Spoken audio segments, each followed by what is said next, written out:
हिंदवी स्वराज्याचे सरसंस्थापक छत्रपती शिवरायांना मानाचा मुजरा करतो। भारतीय राज्यघटनेचे शिल्पकार भारतरत्न डॉक्टर बाबासाहेब आंबेडकर यांना मानवंदना अर्पित करतो। आणि आज भिवंडीच्या या सभेमध्ये मंचावर उपस्थित असलेले ज्यांच्या नेतृत्वामध्ये संपूर्ण महाराष्ट्रामध्ये भारतीय जनता पार्टी महानगरपालिकेची निवडणूक लढतेय, ते आपले अध्यक्ष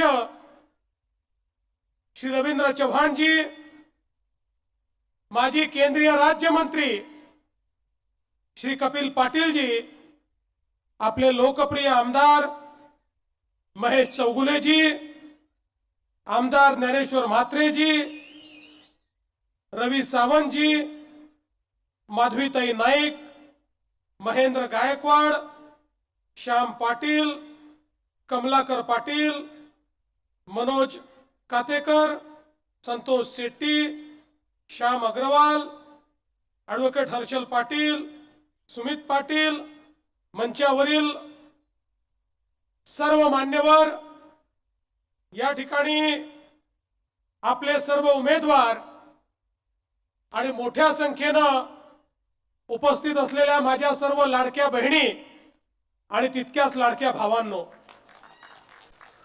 आज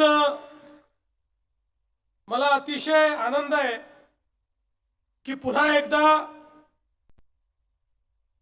भिवंडीमध्ये आपल्या सर्वांमध्ये मी या ठिकाणी उपस्थित आहे। खरं म्हणजे एक अतिशय ऐतिहासिक अशा प्रकारचं शहर आहे।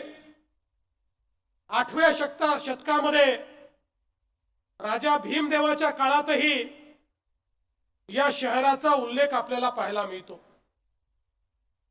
इतिहासाच्या पानांमध्ये मोठ्या प्रमाणात अगदी स्वातंत्र्य लढ्यातही या भिवंडीचा उल्लेख आपल्याला पाहायला मिळतो। पण दुर्दैवाने काळाच्या ओघामध्ये या भिवंडी शहराची जी परिस्थिती झाली, इथल्या विकासाचा जो बॅकलॉग तयार झाला, या सगळ्या गोष्टींना आज आपल्याला सामोरं जावं लागतंय। आणि या सगळ्या गोष्टी जर बदलायच्या असतील तर आता एक नवीन इतिहास घडवावा लागेल। आणि नवीन इतिहास काय, तर या भिवंडीमध्ये महायुतीचा महापौर आपल्याला बसवावा लागेल। पहिल्यांदा तर मी तुमचं कौतुक करतो, निवडणुकीच्या सुरुवातीलाच तुम्ही सिक्सर मारलाय। 6 नगरसेवक बिनविरोध भिवंडीकरांनी महायुतीचे निवडून दिलेले आहेत। आज खरं म्हणजे आपण बघितलं इतर पक्षांची अवस्था काय आहे। आता या ठिकाणी समाजवादी पार्टीचे जे आमदार आहेत ते म्हणतात मला तिकीट मिळाले नाही म्हणून त्यांनी त्यांचे लोक काँग्रेसकडून उभे केले आहे। मग काँग्रेसचे लोक अजून तिसऱ्या पक्षात उभे झाले आहे, तिसऱ्या पक्षाचे चौथ्या पक्षात उभे झाले आहेत। या सगळ्यांनी खिचडी केली आहे। पण हे सगळे निवडणूक भिवंडीच्या विकासाकरता लढत नाही, यांच्याकरता भिवंडी एक असं एटीएम आहे की ज्यातनं रोज यांना पैसा कमवता येतो, म्हणून यांना भिवंडीची सत्ता हवी आहे। भारतीय जनता पार्टी शिवसेना महायुतीला या भिवंडीमध्ये एक चांगलं परिवर्तन घडवायचं आहे, एक चांगलं शहर आपल्याला तयार करायचं आहे, ज्या शहरामध्ये ईज ऑफ लिव्हिंग असेल। या ठिकाणी इतक्या मोठ्या प्रमाणात मुंबईचं सगळं लॉजिस्टिक आहे, विणकर, हातमाग, यंत्रमाग, यामुळे एक मोठी इकोसिस्टीम या ठिकाणी आहे। पण या सगळ्या गोष्टींकरता सुविधा निर्माण करणं हे अत्यंत महत्त्वाचं आहे। या भिवंडीमध्ये एकेकाळी 11 तलाव होते, आता जेमतेम नावाला 5 आहेत। कारण खऱ्या अर्थानं अनेक वर्ष ज्यांनी भिवंडीवर राज्य केलं त्यांनी या भिवंडीच्या विकासाचा विचार कधीच केला नाही। आपण बघा, या ठिकाणी 2014 नंतर ज्यावेळी देशामध्ये मोदीजींचं सरकार आलं, राज्यामध्ये तुमच्या आशीर्वादाने महायुतीचं भाजपचं सरकार आलं, त्यानंतर या भिवंडीमध्ये केलेली आपण कामं आत्ताच कपिलजींनी आणि महेशनी सांगितली। आम्ही हा विचार केला नाही महानगरपालिका कोणाकडे आहे। मी सांगितलं भिवंडी सारख्या शहराच्या विकासाकरता आम्ही निधी कमी पडू देणार नाही। आणि या ठिकाणी याची नोंद घेतली पाहिजे की शेवटी काँग्रेसच्या हाती असलेल्या महानगरपालिकेला ठराव करून नगरपालिकेला ठराव करून मुख्यमंत्री देवेंद्र फडणवीसचं अभिनंदन करावं लागलं। इतक्या मोठ्या प्रमाणात या भिवंडीला आपण त्या ठिकाणी पैसे दिले। एक प्रकारे आपल्याला कल्पना आहे की या ठिकाणी इतके वर्ष MMRDA अस्तित्वात होती, पण त्या MMRDAच्या माध्यमातून MMRच्या क्षेत्रामध्ये कुठलंही काम होत नव्हतं। आणि म्हणून आम्ही हा निर्णय केला की MMRDA ही केवळ बँक म्हणून तयार केलेली नाही, कर्ज द्याण वसुली करा याकरता तयार केलेली नाही। भिवंडी सारखी जी शहरं आहेत, या शहरातलं इन्फ्रास्ट्रक्चर हे MMRDAच्या माध्यमातून तयार झालं पाहिजे। आपल्याला माहिती आहे, मी भिवंडीमध्ये मेट्रोची घोषणा केली। आज ही जी मेट्रो 5 आहे, ठाणे भिवंडी कल्याण, मोठ्या प्रमाणात त्याच्याकडे नेतोय। आमचा प्रयत्न आहे याचा पहिला टप्पा हा 2027 मध्ये आम्हाला सुरू करायचा आहे आणि त्यानंतरच्या 2 वर्षांमध्ये दुसरा टप्पा याचा सुरू करायचा आहे। भिवंडीमध्ये अनेक अडचणी या मेट्रो करता आल्या, पण मध्यंतरी त्याचीही बैठक घेऊन मी त्या अडचणी समाप्त केल्या। मी सांगितलं भिवंडीमध्ये मेट्रो ही अंडरग्राउंड जाईल आणि वरचं इन्फ्रास्ट्रक्चर हे आम्ही वेगळ्याने तयार करून देऊ। ही जी जुनी पुलं आहेत, अरुंद पुलं आहेत, अरुंद फ्लायओव्हर आहेत, आवश्यकता पडली ही फ्लायओव्हर तोडून त्या ठिकाणी मोठी 4 पदरी फ्लायओव्हर्स तयार करू आणि त्या माध्यमातून या भिवंडी शहराला एक प्रकारे चांगलं इन्फ्रास्ट्रक्चर हे आम्ही त्या ठिकाणी देऊ।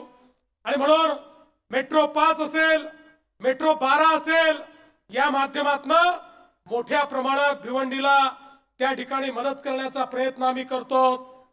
कपिलजींनी सांगितलं, या ठिकाणी महेशनी देखील सांगितलं, रस्त्यांकरता, कॉन्क्रीट रोड करता, पुलांकरता, कनेक्टिव्हिटी करता जेवढा पैसा MMRDAच्या माध्यमातून आमच्या काळामध्ये आम्ही या भिवंडीला दिला, आपण इतिहास बघा, त्याच्या आधीच्या 25 वर्षात देखील त्याच्या अर्धे पैसे या भिवंडीला मिळाले नव्हते, कारण आम्हाला भिवंडीला एक चांगलं शहर म्हणून या ठिकाणी तयार करायचं आहे। आज आपण पाहतोय बडपे ठाणे रोड 1000 कोटी रुपये आपण त्याला दिलेत, 80% काम पूर्ण झालंय।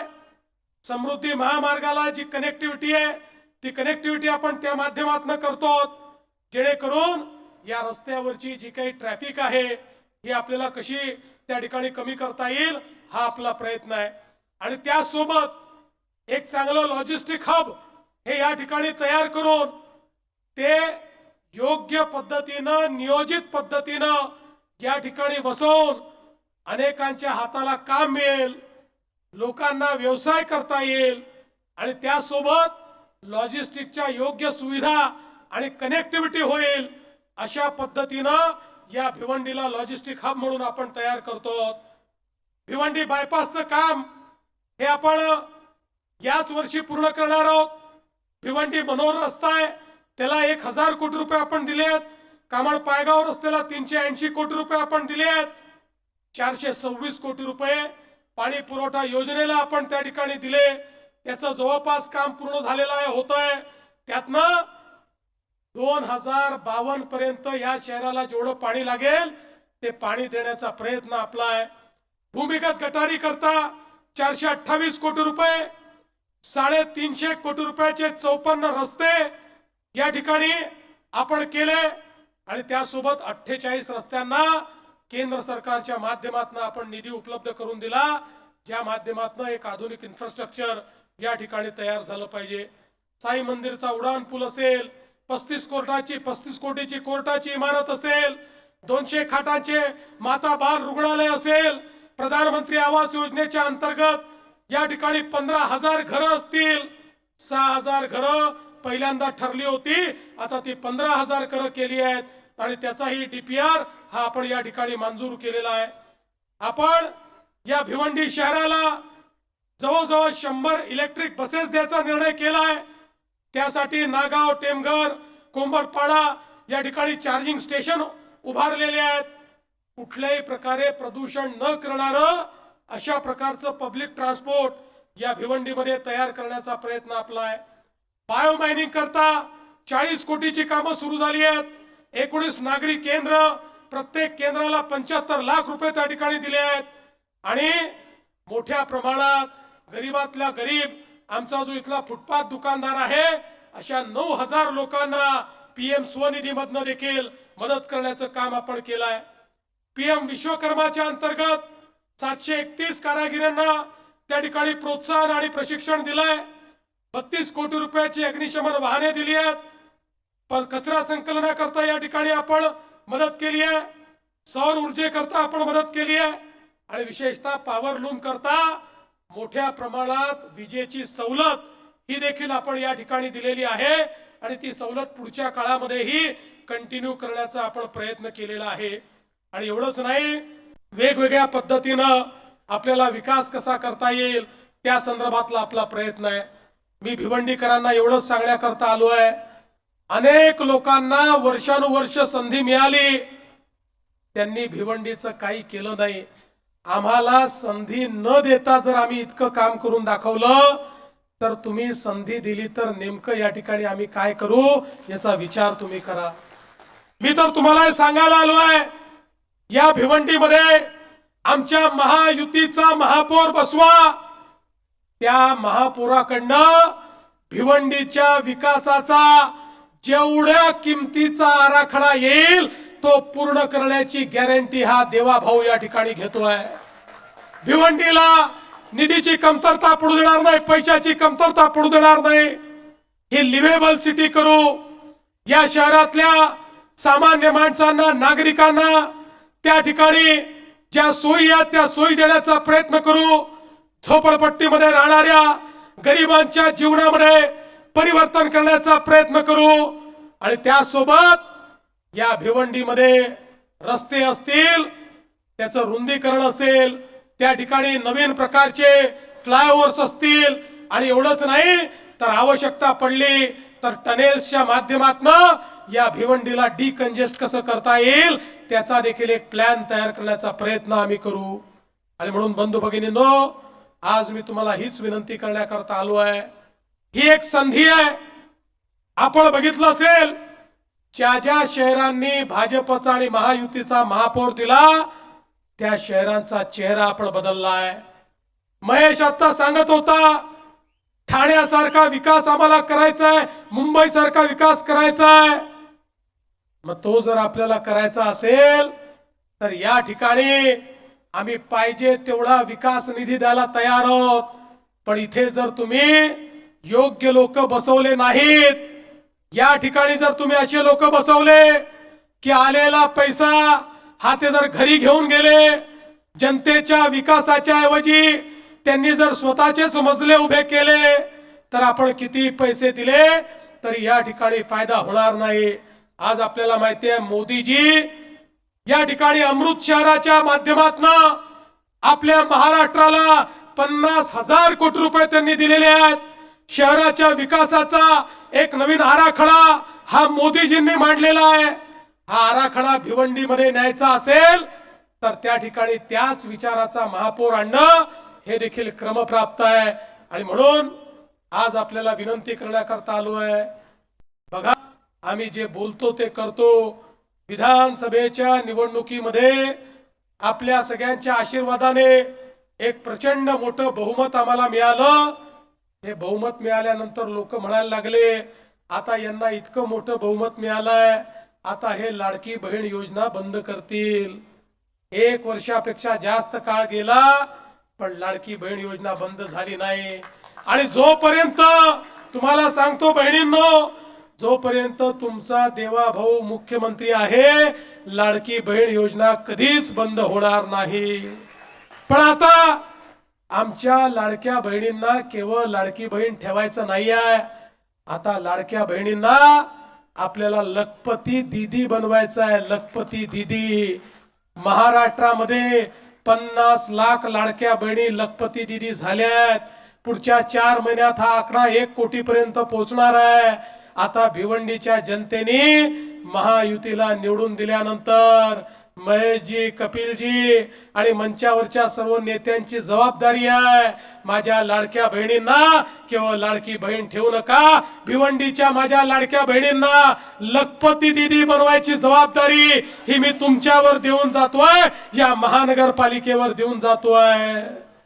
बंधू भगिनींनो, मी फार वेळ आपला घेणार नाही, पण भिवंडी हे बदललेलं भिवंडी पाहायचं असेल, एक आधुनिक भिवंडी पाहायचं असेल तर तुम्ही सुरुवात चांगली केली आहे, षटकार मारलाय. आता थांबू नका. 15 तारखेला तुम्ही मतदान केंद्रावर जा. त्या ठिकाणी 4-4 मतं द्यायची आहेत. गेल्यानंतर मशीनवर ज्या ठिकाणी कमळ किंवा धनुष्यबाण दिसेल तिथलं बटन दाबा. दुसरा विचार करू नका. 15 तारखेला कमळाचा आणि धनुष्यबाणाचा विचार तुम्ही करा. 16 तारखेपासनं 5 वर्ष तुमचा विचार आम्ही करू, तुमची काळजी आम्ही घेऊ, हा विश्वास तुम्हाला देतो आणि माझं बोलणं संपवतो. धन्यवाद. जय हिंद, जय महाराष्ट्र.